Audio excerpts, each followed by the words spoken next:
दर्शकगण, श्रोतागण, भाई और बहनों, मातृशक्ति को नमन। खास, विशेष, मनमोहक, अच्छा इंसान बनाने वाला, अच्छे टिप्स देने वाला, अच्छा गुण देने वाला, अच्छी बात बताने वाला, हमारे चित्त को समाधि देने वाला और हमारे हृदय को संवेदना देने वाला कार्यक्रम में आप सभी का हार्दिक स्वागत है, अभिनंदन है, सत्कार है। कार्यक्रम में हम प्रतिदिन नए नए विषय के साथ प्रवेश होते हैं। हर विषय हमें कुछ न कुछ अच्छा इंसान बनने की, अच्छा जीवन बनाने की शिक्षा देता है। इसी क्रम के अंदर आज का हमारा विषय है, एक समाज की बुराई की तरफ इंगित कर रहा है और उसमें सुधार के लिए निवेदन कर रहा है आज का विषय। तो आज का हमारा विषय है, आडंबर प्रिय नहीं, धर्म प्रिय बने। भाई और बहनों, दर्शक और श्रोतागण, आज हमारे समाज में क्या हो रहा है?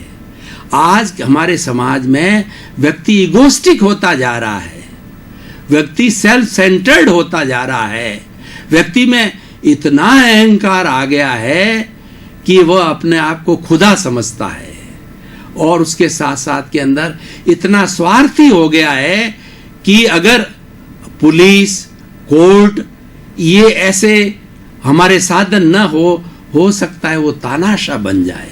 वो अपना चारों तरफ वर्चस्व जमाना चाहता है। वो ठीक नहीं है, क्योंकि वो तो एक सृष्टि का एक अंश मात्र है, वह एक निमित्त मात्र है, एक संजोग है, इस पूरी सृष्टि का कर्ता नहीं है। और ये जो कर्ता भाव है यही कर्म बंधन का कारण है और यही अहंकार पैदा करता है। इसी कारण आज समाज में बिगाड़ आ रहा है और इस ईगो के कारण व्यक्ति आडंबर की तरफ बहुत जा रहा है। मैं आपको कुछ उदाहरण के तौर पे दिखाना चाहता हूँ कि व्यक्ति आडंबर कैसे दिखाता है। मान लीजिए अपनी लड़की की शादी है, तो व्यक्ति के पास में पैसा है तो वो इतना आडंबर करेगा, इतना टेंट के रूप में, लाइट के रूप में और इतना इतना इतना शो दिखाएगा कि उसके मन में ये रहती है कि ऐसा आज तक किसी ने नहीं किया, ऐसा लोग कहना चाहिए। ऐसे आडंबर दिखाता है। उसी तरह के बहुत से आयोजन होते हैं, उन आयोजनों के अंदर भी व्यक्ति अपना आडंबर दिखाता है। और इस कारण ये आडंबर के पीछे क्या है? वह अपने अहंकार की तुष्टि करना चाहता है, अहंकार को पोषण देना चाहता है, अहंकार को शांत करना चाहता है, अहंकार का जो है ना तृप्ति चाहता है, इसीलिए वो करता है। इसीलिए आज समाज के अंदर बहुत ज़्यादा बुराई आ गई है और ये स्पष्ट दिखने लग गया है कि अमीर और गरीब के बीच की खाई दिनों दिन बढ़ती जा रही है। दूसरी तरफ 50% से अधिक भारत की जनसंख्या को गरीबी रेखा के नीचे है। बहुत से ऐसे लोग हैं, 2 जून की रोटी भी बराबर नहीं मिलती है और उस जगह इतने भारी आडंबर हो रहे हैं। तो क्या ये उचित है? एक भाई आपका भूखे मर रहा है और आप इतना अपने अहंकार की तुष्टि के लिए इतना बड़ा आडंबर करने जा रहे हो, तो क्या ये सही है? और आडंबर में क्या होता है कि मूंछ का सवाल होता है, व्यक्ति की प्रतिष्ठा का सवाल होता है, लोग मुझे अच्छा कहें। लेकिन उसको ये पता नहीं है कि लोग तो कह करके भूल जाते हैं। मैं एक उदाहरण देना चाहता हूं आपको भाई और बहनों। एक बड़े जो है चक्रवर्ती राजा हुए। चक्रवर्ती राजा बहुत हुए हैं, आगे भी बहुत होंगे, क्योंकि ये तो परिवर्तन संसार का नियम है। हम नहीं रहेंगे, सृष्टि हमेशा चलेगी, ये सारी बातें हमेशा होती रहेगी। तो वह भी इगोस्टिक था चक्रवर्ती, तो उसने अपने नाम की एक नेम प्लेट बनाई और जहां पर सब नेम प्लेटें लगी हुई थी वहां पर अपनी प्लेट लगाने के लिए गया। तो उसने कहा कि मेरी प्लेट सबसे ऊंची लगाऊंगा, लेकिन वो जाने के बाद में नेम प्लेट उसने देखा कि वो सारी जगह जहां पर की नेम प्लेटें लगी हुई है जगह भर गई है, हाउसफुल हो गया है। तो कोई जगह नहीं मिली उसको प्लेट लगाने के लिए। तो उसका गुरूर शांत हुआ। अरे मैं क्या, पूर्व में तो मेरे से कई बड़े बड़े हुए हैं, तो भैया अपने गुरूर को पहले से ही नीचे रखो ना। उस गुरूर को जो तुम आडंबर में काम लेते हो, ईगो के संतुष्टि में काम लेते हो, तो उसका डायवर्शन करो, उसका सब्लिमेशन करो, उसका मार्गांतरण करो, उस मार्ग को बदल दो और उस ताकत को, उस ईगो को समाज सेवा में लगाओ, परोपकार में लगाओ। बहुत उपकार है हमारे भारतवर्ष के अंदर, परोपकार करने का बहुत बहुत बहुत उपकार है, सेवा करने का बहुत उपकार है। हम ये फालतू की चीजों को छोड़ करके सेवा में लग जाए तो कितना सुंदर। लोग करते हैं, ऐसे ऐसे लोग देखे हैं कि भोजन बना करके वो हॉस्पिटल में ले जाते हैं और बेचारे जिनके पास में साधन नहीं है उन सबको बांटते हैं। जिनके पास रहन बसेरा नहीं है, फुटपाथ के ऊपर जो बैठे हैं उनको भोजन बांटते हैं, उनको सर्दियों के अंदर कंबल बांधते हैं, उनके लिए रहन बसेरा टेंट लगाते हैं। सेवा है। देखिए वो भी बेचारे इंसान हैं, लेकिन उनके कर्मों की बात है, इनको इसी तरह से कर्म का भोग करना पड़ता है, लेकिन हम सहयोग करते हैं तो ये बहुत नर सेवा, नारायण सेवा होती है। इसलिए हमें नर की सेवा करनी चाहिए, प्राणी मात्र की सेवा करनी चाहिए। और जितने भी हमारे पशु पक्षी है, पिंजरा पोल बनती है पशु पक्षियों के लिए, गौशालाएं बनती है, ये हमारे यहाँ कॉन्सेप्ट है सेवा का, तो उसका उपयोग भरपूर हो रहा है। तो मैं कहना चाह रहा था कि आडंबर प्रिय नहीं धर्म प्रिय बने। अब आडंबर की तो हमने काफी बात कर ली है और मैंने साथ साथ में ये भी बताया कि अपने उस आडंबर को, अपने उस अहंकार को हम मार्गांतरण करें, हम दिशा को बदलें। कौन सी दिशा में जावें उसका मैं ट्रैक बताता हूं। वो ट्रैक ये है कि धर्म की दिशा में जाओ। धर्म के लिए कहा गया है दम्मो मंगल मुखी टंग अहिंसा संयमो तवो। धर्म उत्कृष्ट मंगल है। मंगल का मतलब कल्याण। इस सृष्टि में हमारी भारतीय संस्कृति के अंदर मंगल कल्याण से बढ़कर के कोई ऊंचा शब्द नहीं है। जगत कल्याण हो, जय जगत, जय अणुव्रत, सबका कल्याण हो। सर्वे भवन्तु सुखिना, सर्वे भवन्तु निरामया। ये हमारी संस्कृति है, ये हमारी विचारधारा है। तो इस तरीके से जो है हम उस धर्म को, धर्म कौन सा? अहिंसा संयमो तवो परिभाषा दी है। ऐसा धर्म जो अहिंसा में विश्वास करता है। अहिंसा में विश्वास करने वाला वो किसी को दुख देगा नहीं, मन से नहीं, वचन से नहीं, काया से नहीं, किसी को कष्ट स्वयं नहीं देगा, दूसरे से नहीं दिलाएगा और कष्ट देने वाले की अनुमोदना भी नहीं करेगा। ये अहिंसा का सूक्ष्मतम रूप हमारी भारतीय संस्कृति में। अहिंसा संयमो तवो, संयम, सर्वभूतेषु संयम अहिंसा। अब संयम और अहिंसा को जोड़ा गया है कि प्राणी मात्र, सर्वभूतेषु संयम अहिंसा, प्राणी मात्र के प्रति संयम करना अहिंसा है। संयम करने का अर्थ यह है कि किसी को किंचित मात्र भी कष्ट न दिया जाए। प्राप्त मन वचन काया से इस सृष्टि से किसी भी जीव को किंचित मात्र भी दुख न हो, दुख न हो, दुख न हो। इससे बढ़कर कोई धर्म नहीं है। ये मानव धर्म है, ये शाश्वत धर्म है, ये सृष्टि का धर्म है, ये मानवता का धर्म है। तो इसीलिए संयम की बात, संयम करने वाला व्यक्ति वो क्या करेगा? अपने साधन सीमित रहेगा। खाने में, पीने में, उठने में, बैठने में, सोने में, हर चीज में वो लिमिट रखेगा। इच्छा परिमाण, कपड़ों की संख्या लिमिट रखेगा, पानी का कम से कम उपयोग करेगा, भोजन की सामग्री का कम से कम उपयोग करेगा और लेविशली जितने हमारे जो है वो जो ऐश आराम के जो काम हैं, एसी है, बड़ी बड़ी 1-1 करोड़ की कार खरीद ली, एसी में जाना, वो क्या 3 टायर के अंदर जाएगा, सामान्य के अंदर स्लीपर में जाएगा। इस तरीके से वो अपना चिंतन बदलेगा। ऐसे व्यक्ति का जो है वो चिंतन बदल जाता है। संयम करने वाला। अहिंसा संयमो तवो, तवो मन तप। सबसे बड़ा तप क्या है कि हम किसी के प्रति बुरा न सोचें, नकारात्मक भाव बिल्कुल दिमाग में न आए। जिस व्यक्ति के दिमाग के अंदर नकारात्मक भाव नहीं होते हैं वह ईश्वर तुल्य है। ईश्वर क्या होता है? जिसमें नकारात्मक भाव बिल्कुल नहीं होते। सर्व कल्याण की बात होती है जिसमें नकारात्मक भाव होते हैं। हमारी ये सृष्टि है, कॉस्मॉस है, हमें एनर्जी देता है। सारी बॉडी को कॉस्मॉस से एनर्जी आती है। तो अगर नकारात्मक भाव है, नकारात्मक एनर्जी आएगी। सकारात्मक भाव है तो सकारात्मक एनर्जी आएगी, और उसी एनर्जी से हम प्रेरित होकर के कोई भी परोपकार का कार्य करते हैं। उसी तरीके से अगर हमारे नकारात्मक भाव है, चाहे हम वह किसी का बुरा करें या ना करें, लेकिन हमने बुरा सोचा, तो ये क्या होगा कि ये प्रदूषण होगा। ये विचारों का प्रदूषण है, ये बहुत खतरनाक होता है। ये विचारों का प्रदूषण जो है सारे ब्रह्मांड में फैल जाता है, तो ब्रह्मांड नकारात्मक हो रहा है। ये नेगेटिविटी क्यों बढ़ी कि व्यक्ति ने नेगेटिव सोचना चालू किया, वो नेगेटिविटी सारी कॉस्मॉस में इकट्ठी होती गई।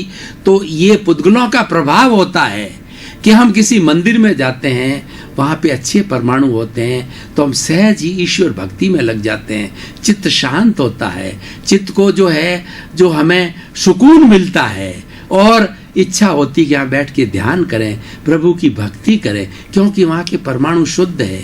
उसी तरीके से हम किसी चोर के घर के अंदर चले गए, तो वहाँ पर क्या होता है, हमको डर लगता है, हमको भय लगता है, कोई मार देगा, कोई गोली से उड़ा देगा, कोई हमको लूट लेगा। भाई और बहनों, इससे जुड़ी मैं एक संस्कार की बात बताना चाहता हूँ कि एक तोते की माँ के 2 बेटे थे, तो दोनों जुड़वा थे।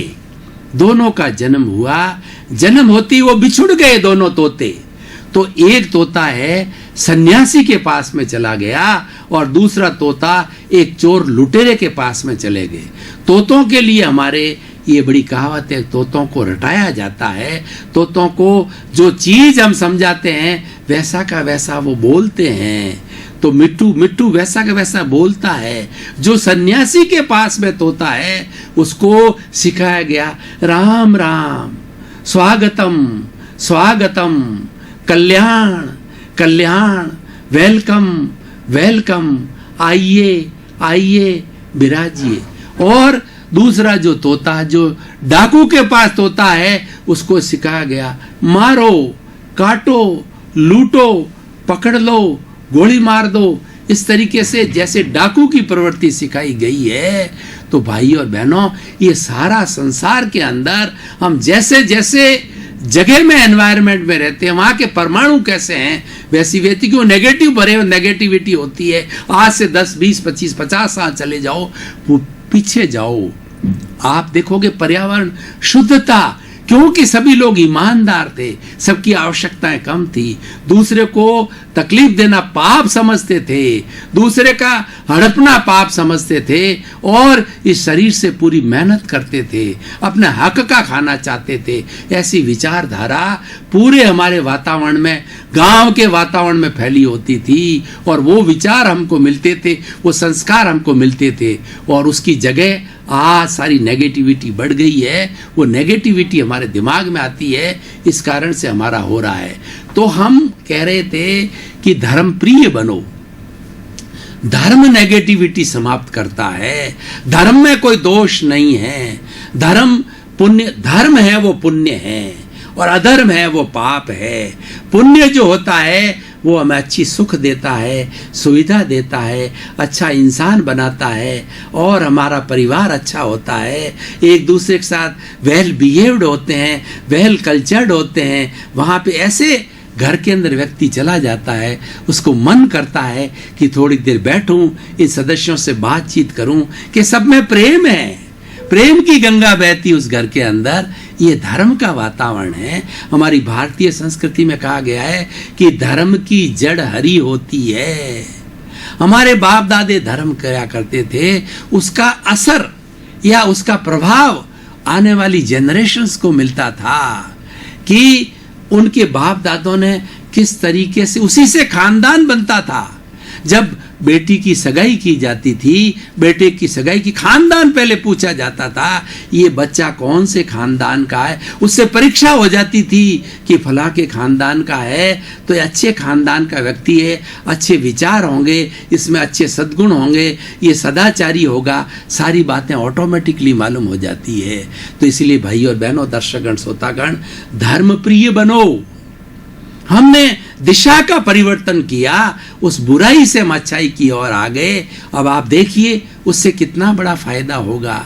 जितना आडंबर का पैसा हम खर्च करते थे, हमारे भीतर अनाशक्ति की चेतना जागृत होगी और हम बड़े बड़े सत्संग भवन बनाएंगे और उसके बाद में बड़े बड़े लोगों के लिए विश्वविद्यालय बनाएंगे, स्कूल बनाएंगे, कॉलेजेस बनाएंगे, मंदिर बनाएंगे, रैन बसेरे बनाएंगे, लोगों को रोजगार देंगे और चिकित्सालय बनाएंगे।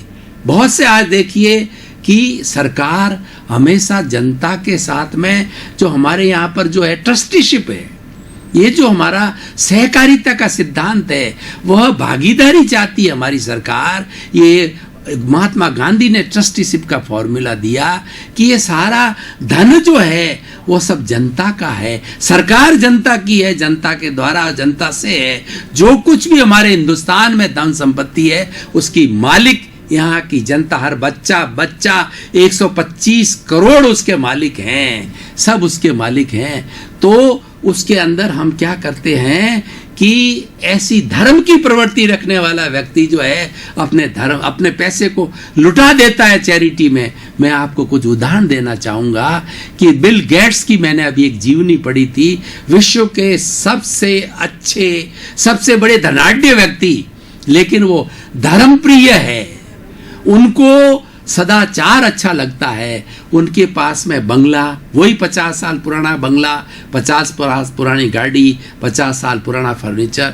खुद की आवश्यकता बहुत, एक संत की आवश्यकता कितनी होती है वैसी लिमिटेड आवश्यकता, लेकिन उनका पुण्योदय इतना भारी है, करोड़ों अरबों की संपत्ति, उनको खुद को पता नहीं कि मेरा कितना प्रॉफिट हो रहा है। उस प्रॉफिट को सारा ट्रस्ट में डाल देते हैं।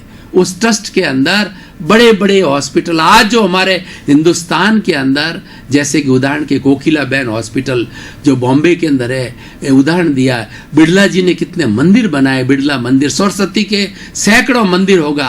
कितनी धर्मशाला हैं, बांगड़ जी की, सिंघानिया जी की धर्मशाला हैं, मंदिर है। और दूसरा क्या है कि बड़े बड़े हॉस्पिटल्स है, बड़ी बड़ी यूनिवर्सिटीज़ है, बड़ी बड़ी स्कॉलरशिप्स है, वो फ्री भी पढ़ाते हैं। जो लोग बेचारे अभाव होते हैं उनको फ्री स्कॉलरशिप दी जाती है, उनको फ्री पढ़ाया जाता है। तो ये चेतना कहाँ से आती है? हमने उस आडंबर से अपना मार्गांतरण करके, अपनी डायरेक्शंस को बदल करके दिशा बदल दो, दशा बदल जाएगी। हम बुरी दिशा में जा रहे थे तो हमने अपने चिंतन को बदला तो हम धर्म के खाते में आ गया। वो आडंबर था, वो अधर्म का खाता था, वो बुराई का खाता था, वो पाड़ा बुराई का था। उस बुराई के पाड़े को छोड़ करके हम अच्छाई के पाड़े के अंदर आ गए। देखिए कितना विकास हो गया। आप करके देखिए भाई और बहनों, दर्शकगण, श्रोतागण, कभी आप 10,000 रुपये का जिस व्यक्ति को एक्यूट आवश्यकता हो उसको आप दे करके देखिए तो आपके मन में कितनी प्रसन्नता होगी कि आपका, मैंने तो ऐसे सैकड़ों फंड बना रखे हैं और हर जगह देता हूँ जहाँ मुझे, मैं तो अपनी 20 वर्षीय वानप्रस्थ जीवन है, मेरे को इसमें आनंद आता है कि स्वयं पे मिनिमम खर्च करके जो कुछ भी लिमिटेड सोर्स मेरे आता है तो कहीं न कहीं भेजता हूँ। मेरी अनुभूति बताता हूँ, 20 साल से हो रहा है। लूले, लंगड़े, अपाहिज, मूक, बधिर, विधवाएं, अनाथ, उनकी शिक्षा का क्षेत्र के अंदर, उनके जो है वो ट्रीटमेंट के क्षेत्र में कितनी आनंद की अनुभूति होती है 10,000 रुपये दे करके। जो हम 1 लाख रुपया कमा करके भी अपने बैंक के अंदर बैलेंस लाते हैं, वो सुख और सुकून नहीं मिलता जितना 10,000 रुपये हमने किसी को जो है दे करके, सहयोग करके। आप करके देखिए भाई और बहनों, दर्शकगण, श्रोतागण, ये होता कब है? ये होता जब है कि हम अच्छाई की तरफ मुड़ें, और इसका आजकल बहुत स्कोप है। तो मैं आज के इस एपिसोड के माध्यम से, इस प्रासंगिकता के माध्यम से कहना चाहूँगा कि हिंदुस्तान के अंदर अभी चैरिटी का, अभी सेवा का बहुत बड़ा उपयोग है। अगर ईश्वर ने आपको अच्छा धन दिया है तो आप उस धन का अपने लिए मिनिमम उपयोग कीजिए। और भाई और बहनों, दर्शकगण, श्रोतागण, मैं ये बताना चाहता हूँ कि दुनिया में इसमें कोई अमर नहीं है। जिस व्यक्ति ने जन्म लिया है वह अपना एक जो है वो, जिस तरीके से हम रंगमंच ये जगत है और कर्म खिलावन हार, नाना रूप बनाए के और चेतन खेलन हार, कठपुतली कैसे नाचती है वैसे हम इस संसार रूपी नाटक के रंगमंच के ऊपर कर्मों के द्वारा नचाए जाते हैं। और जब हमारा रोल पूरा होता है तो हमारा राम नाम सत होता है। लेकिन याद किसको किया जाता है? अमर कौन होते हैं? इस पे बात पे आइए। अमर व्यक्ति वह होता है जो कुछ सोसाइटी को दे के जाता है। दर्शकगण, श्रोतागण, भाई और बहनों, आपका बहुत बहुत धन्यवाद, साधुवाद, कृतज्ञता आपके प्रति। पुनरुत्थान कार्यक्रम को आप देख रहे हो, इसी कारण पुनरुत्थान कार्यक्रम सफल हो रहा है। आप इसको देखते रहिए और लोगों को प्रेरित कीजिए कि इसको देखें, ताकि हमें भी मोटिवेशन मिलेगा और अच्छी तरह से इसकी प्रस्तुति देवें। आपके प्रति मंगल भावना, शुभकामनाएं।